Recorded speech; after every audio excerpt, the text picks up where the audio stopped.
Hey everybody, Rob from Karma Comment Chameleon coming at you with another entitled parent story.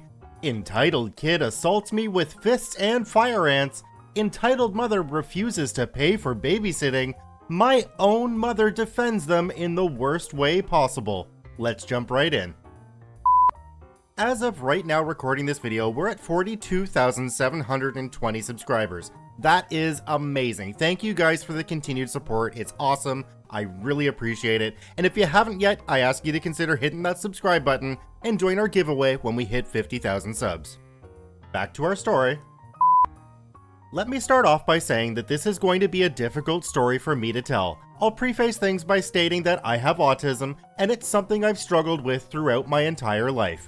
Posting on Reddit has been rather therapeutic for me, especially seeing the way in which people react to my various life stories. However, not all of them will reflect well upon me given the actions I've taken and often come to regret. I have quite a few of them to get off my chest, and I hope you'll all find yourselves entertained by these stories, or at the very least, understanding of my situation. I'm only human after all. I'll respect your intelligence by not posting the cast. If you've been around this subreddit long enough, it should be pretty obvious. Prologue. The history behind these events began in the southern US when I still lived in the state of Texas. My family had moved there from the Midwest due to my dad's job, a change that I'd never particularly taken well. After moving several times in the course of 5 years, we'd finally settled down in a suburban area just north of Dallas. This area was one of the richest in the state and had the best education system in the entirety of the South, with the largest high schools to boot. Almost everyone in the area was rather well off, if not completely affluent. About a year prior to me entering freshman year, a new family moved into the house just behind ours. The previous occupants were rather piggish bullies in of themselves, but this story isn't about them. The new group that came to own the house had immigrated in from Palestine a year prior, and were spending their second year in the States here. Out of the 5 family members, 3 of them were perfectly kind and respectable. The father, sister, and eldest brother were well adjusted to life in America at this point in time, going so far as to celebrate Thanksgiving with a Middle Eastern twist when November rolled around. I enjoyed being around them and often played with the older children of the family, inviting them to swim in my family's pool during the summer. The mother and youngest child of the family, however, were some of the most bitter, spiteful, and entitled people I'd ever met. The entitled mother of this story was a cruel, manipulative woman, towering well above even my father in height. She had to have been at least 6'2" and was as lean as an aspen tree, looking rather intimidating with her long bony fingers and cutting voice that knew just where to stab you in order to get her way. The entitled kid was no more than 8 years old, but he was a real piece of work. His mother had raised him with the attitude that nobody else outside of his family could ever tell him no, and she never reprimanded him when he started to get violent with other people. Entitled mother became friends with my mom, sinking and twisting her fingers into her in order to push her into doing things. My mother soon started to spend every waking bit of time she had over at their house, watching entitled kid, cooking meals, and just generally doing anything to get out of our house. My mom is bipolar, and she never wanted to stay around when she was on her manic high. She put on a facade and went out to spend time with anyone but her family during these days, allowing herself to become entitled mother's puppet under the thinly veiled guise of friendship. She suffered entitled kid assaulting her, an entitled mother tearing her down over and over again with a smile, never once seeing through the lies she told herself about them until it was too late. Eventually, she roped me into this toxic family dynamic when entitled mother started taking later shifts at work, twisting my arm into babysitting entitled kid until his elder siblings came home from their after-school activities. Day 1, Nerf gun assault. One day, 15-year-old me came home to find entitled kid sitting in our loft, playing Fallout 3 on my Xbox. I hadn't been warned that he would be there, and as such, I called my mom to figure out what was going on. She told me that she'd made a deal with entitled mother for me to babysit the devil spawn, and that I'd be paid $5 an hour for my trouble. I told her that I hadn't agreed to do anything of the sort, and she just apologized, saying that entitled mother didn't have any other choice and really needed a babysitter, and that I needed to do my part as a good neighbor to take care of her son. I sighed and hung up, going over to tell Entitled Kid to pause the game so we could play something more appropriate. I figured a game with copious amounts of gore, decapitations, and dismemberment wasn't really appropriate for someone his age. He turned around and hissed at me like a cat, baring his teeth and threatening to bite me if I came any closer. I told him if he didn't give me the controller, that I'd just walk over and turn the Xbox off. He finally sighed and rolled his eyes before passing it over to me, allowing me to exit the game. However, before I did so, I went to the save menu out of sheer habit and saw that he deleted my previous saves. My level 30 character was gone. I turned towards him, asking why the hell he'd done that, more than a little angry at this point in time. Smiling, "I didn't want to play with your stupid character, I wanted to play my own. You didn't have to delete it. What are you gonna do about it?" I glared daggers at him and ejected the disc from the console, stowing it away in the box before putting it away in the cabinet. Entitled Kid then got up and started to go through my other games, finally picking out the newly released Call of Duty Black Ops. However, I quickly turned around and snatched it from him, wagging a finger in his face. "No, you don't get to play any more games today. Go outside and play around with the other kids or something." "No, Mommy told me I could play at your house." "Well, I'm saying you can't. There are a lot of other kids your age playing out in the cul-de-sac. Better yet, go swimming." "No, I don't want to swim." I sigh and get up, going into my room. I had quite a collection of Nerf guns, including a few newer automatic ones that all the neighborhood kids enjoyed playing with. Anytime I hauled my big blue Nerf tub outside, invariably at least 3 kids would notice and come running over. I loved lending out my armory and having fun with them, despite the fact that I was 14 at the time. As such, I knew I could very quickly get a game going just by going outside with my full kit. When I came back, lugging the crate behind me, Entitled Kid was already starting up my Xbox again, completely ignoring the fact I told him he couldn't play anymore. I very quickly snatched up all of the controllers and put them on a high shelf he couldn't reach, immediately fueling a temper tantrum from Entitled Kid once he realized he had no means of playing. Out of anger and frustration, he turned around and kicked my console, dislodging its cords in the process.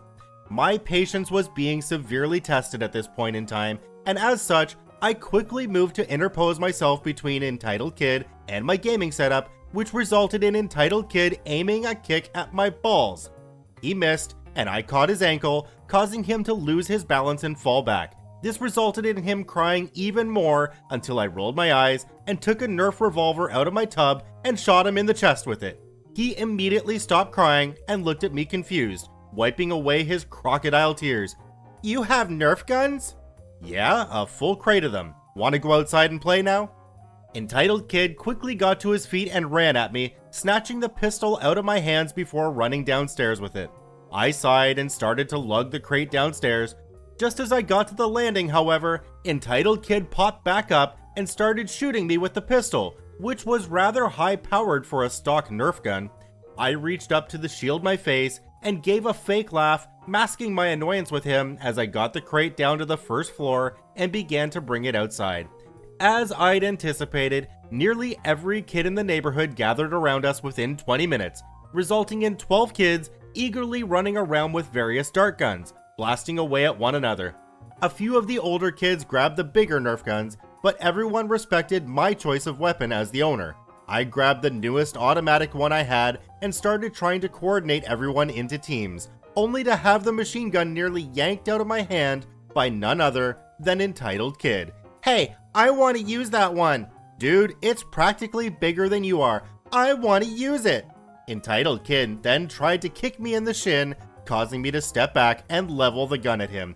His face went white, and he took off with the other kids on his team, not wanting to eat a full magazine of darts before the game even started. After 2 hours, everyone was run ragged and exhausted. They all came shuffling down to my house and returned their gear. As always, I was missing a few darts, but I didn't really mind it. The parents of these kids gave me dart refill packs every once in a while to make sure the Nerf wars could go on without a hitch. Everything was fine until the butt of a Nerf pistol was slammed against my knee, causing me to drop my gun in pain. Entitled Kid quickly scooped it up and started to go after the other tired kids, but eventually tripped and fell, which resulted in the other children quickly ganging up on Entitled Kid and shooting him while he was down. I quickly got up, red-faced, and told Entitled Kid to just go home, which he reluctantly did. I had to make him turn out his pockets, however, releasing about a dozen spare darts he would have otherwise made off with.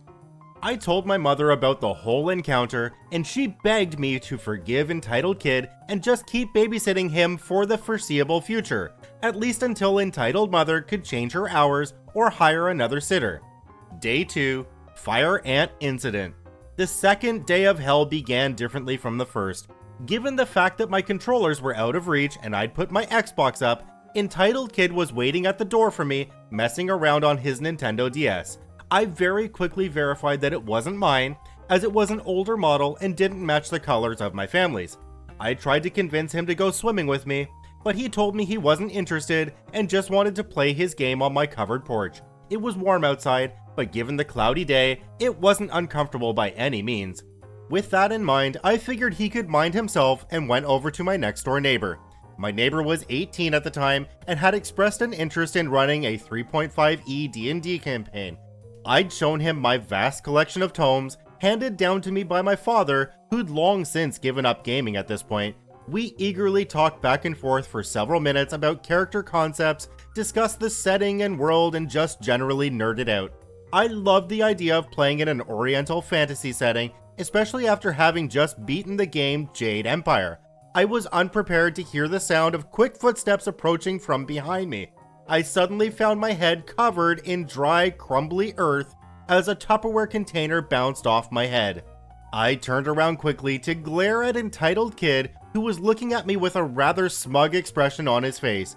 I opened my mouth to speak and tell him off, only to start feeling some of the most excruciating pain I've ever felt in my entire life. I quickly started to brush the dirt off of my hair, only to find my upper body was crawling with a swarm of red, stinging fire ants. I screamed and quickly began to brush them off of me, feeling as they stung my face and every bit of exposed skin they could find.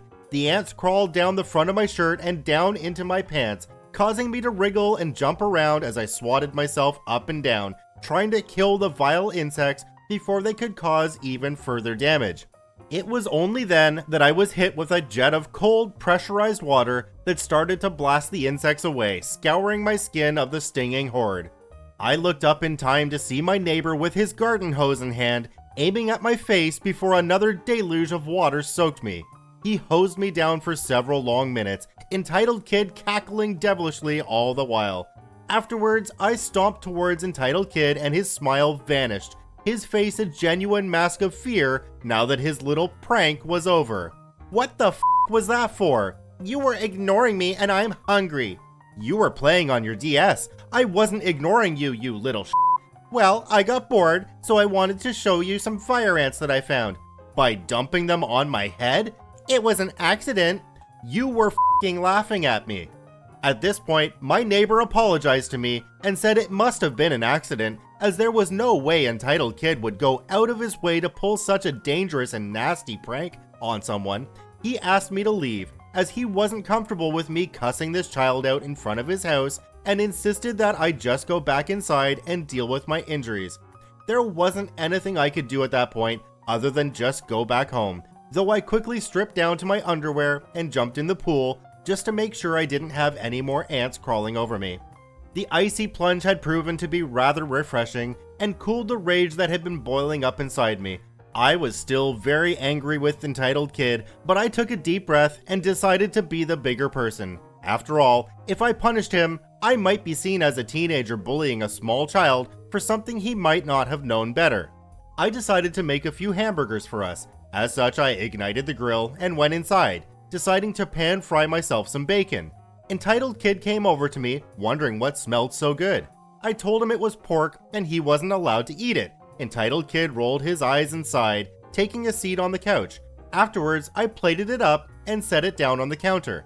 I took the frozen hamburger patties out to the grill and began to cook them, sliding slices of cheddar cheese over the sizzling beef after seasoning each side. However, when I came back and set the meat down, I realized that my bacon was gone.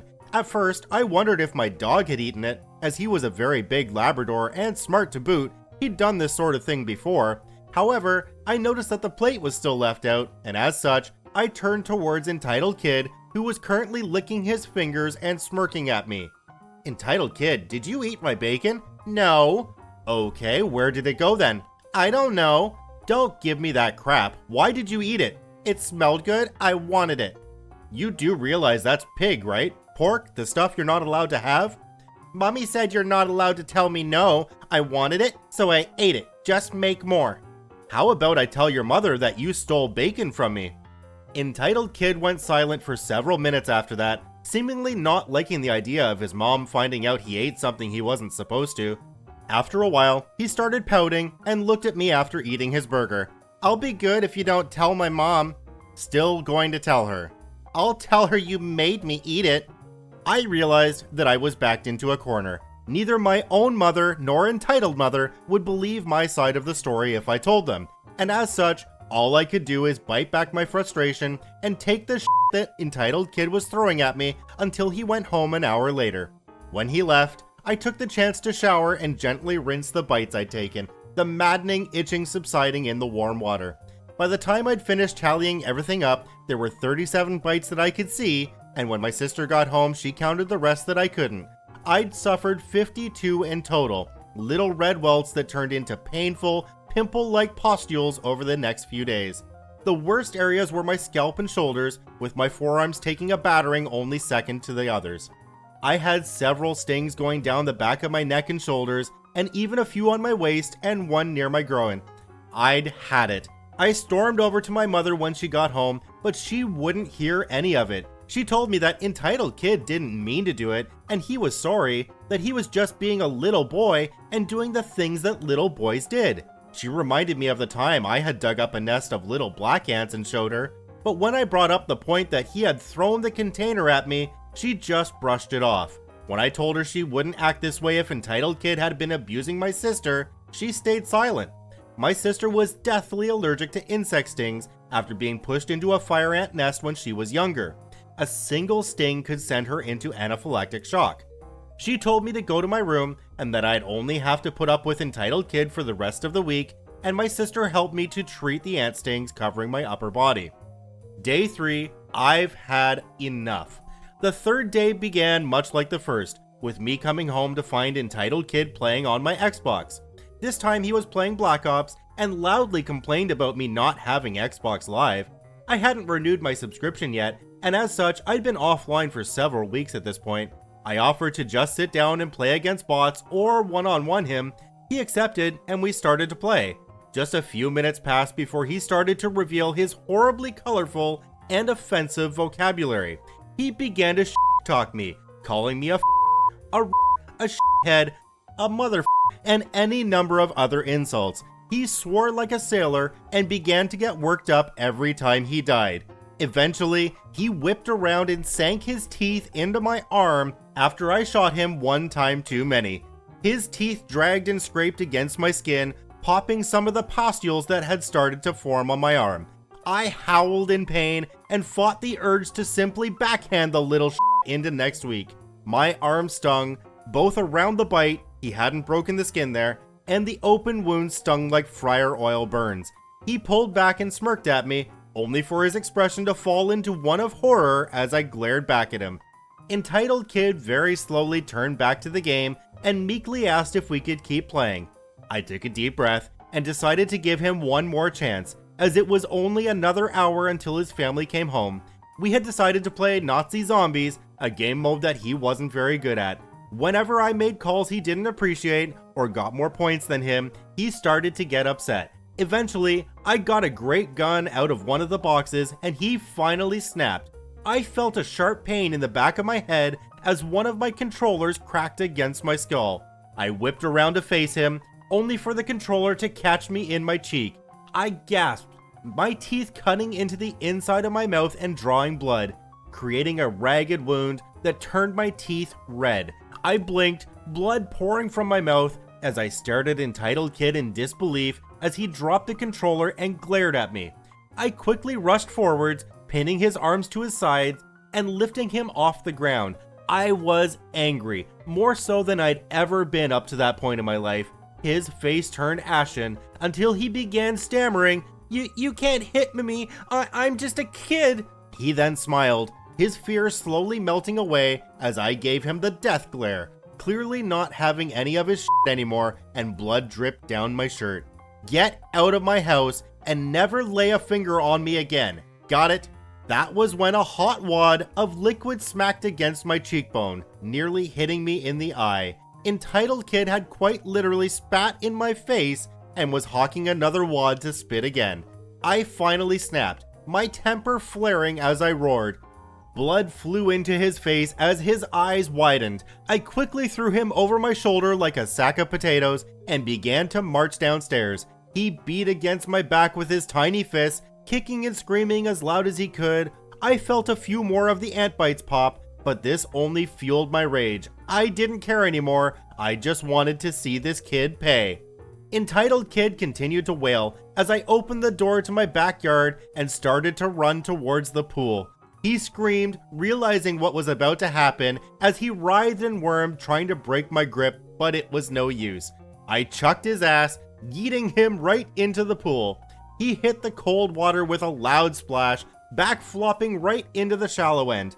He broke the surface, screaming and crying, flailing around before sinking under. He thrashed around, turning the surface into a rolling boil of bubbles, conveniently keeping his head underwater, despite the fact I could see his feet were firmly placed against the ground. Then, he went limp and played dead, as though he had drowned. But after about 15 seconds, his act was finally up as he hurled towards the surface and took a great gasp of air and started crying, swimming towards the stairwell to get out of the pool. He got out and came towards me, bawling his eyes out. I quickly scooped him up and yeeted him back into the water. Afterwards, I quickly ran into my house and locked the door behind me. He beat his tiny fists against the glass door, seemingly intent on breaking it down before finally giving up with a final howl and walking away. Unfortunately for him, he didn't know we kept our back gates locked, and so soon enough, he started pounding on the door again with renewed intensity, realizing that he was trapped in our backyard. I looked at him through the blinds and then flipped him off before going to take care of my injured mouth. When my mom came home to find blood stains in the sink, an Entitled Kid crying in the backyard, she assumed the worst, but when she saw me, her face fell. I told her I never wanted to see Entitled Kid again, and if I found him waiting to be babysat again, that I'd call the police. My mom didn't even look at me as she gathered Entitled Kid up and took him back home. Not more than 20 minutes later, however, my mom came back home, finally bringing Entitled Mother into the story as she stormed into our house through the garage. Entitled Mother was just as tall and menacing as usual as she came towards me and immediately started to back me into a corner. She looked like she was ready to commit murder and began to lay into me. What the f*** is wrong with you? Why the f*** would you do that to my little Entitled Kid? He's just a baby. He doesn't know any better. Get the f*** out of my house. Your kid is a f***ing menace. He's been terrorizing me for the last 3 days and you haven't even paid me. Well, you're not getting anything. I don't pay infidels. I don't pay f***ing lazy Americans who don't know how to treat a little boy. I was dumbfounded that she'd bring her religious beliefs into this debacle as she got closer and began to jab her fingers into my chest, her fingernails stabbing into the cloth of my shirt. She then raised her hand to slap me when I started to reach behind me. I wasn't going to let her attack me without defending myself. In my short-sightedness, I'd started to go for the butcher block behind my head, intent on grabbing one of the blades. She took a step back, realizing that she was working me up to the point that I might lash out at her. After a moment or so, she started it up again with renewed ferocity. I should have never let a disrespectful retard like you play with my son. You don't deserve to be paid for what you did to him. Poor little Entitled Kid is going to need therapy now, and you're going to pay for it. I'll call the f***ing cops if you don't get out of my house now. You wouldn't dare. You'd just get arrested for assaulting Entitled Kid. Want to risk getting deported? Entitled Mother's eyes widened and she took a step back, the color draining out of her face as she realized just how bad things looked. However, at this point my mom decided to step in, and she backhanded me over my uninjured cheek. I was in shock and disbelief as my mom profusely apologized for any behavior and said that we wouldn't get the police involved. Entitled Mother merely huffed and walked out of the house after that, satisfied in the knowledge that she wouldn't suffer any consequences for her actions. When she was gone, my mom demanded my phone. I just numbly took it out and opened it, slowly starting to dial 911 with shaky fingers when she quickly snatched it out of my hand. My mom begged me to forgive her and told me that I shouldn't call the police. Entitled Mother was her only friend, and she didn't want her to get kicked out of the country because of her demon spawn. I could only stare at her in disbelief. My own mother was choosing this entitled mother over me. I couldn't take it anymore. I broke down crying, tears rolling down my face as I bolted for my room, smacking my mom's arm away as she tried to stop me. Epilogue. I locked myself in my room for the rest of that night and then didn't speak to my mom for the rest of that week. When Friday rolled around, she passed me $20, telling me that she was sorry and that it was all she could give me. She told me that Entitled Mother had only been willing to pay $2 an hour herself and that my mom would make up the $3 an hour remaining difference. I took it numbly and closed my door in her face. I couldn't believe it. My own mother had sacrificed me at the altar for her happiness, for her own friendship with a fake and vile woman who used and abused the both of us. Her own flesh and blood was less important than a toxic relationship. When she finally came out about how badly Entitled Mother had treated her a year later, nobody in my family held any sympathy for her. We just coldly told her she shouldn't have abandoned her family for such a nasty, evil person. So, in the end, I guess there are two entitled parents in this story: Entitled Mother and my own mother. I'm sorry that there's no happy ending here, but justice doesn't always prevail. I want to thank OP for giving me permission to narrate their story and post it up on YouTube. You can visit OP at the links in the description below to go to their profile on Reddit and also to the story itself. Once again, this is Rob from Karma Comic Chameleon saying thanks for watching. If you enjoyed this video, I ask you to consider subscribing, dropping a like, and sharing it with your friends. And we will see you in the next one.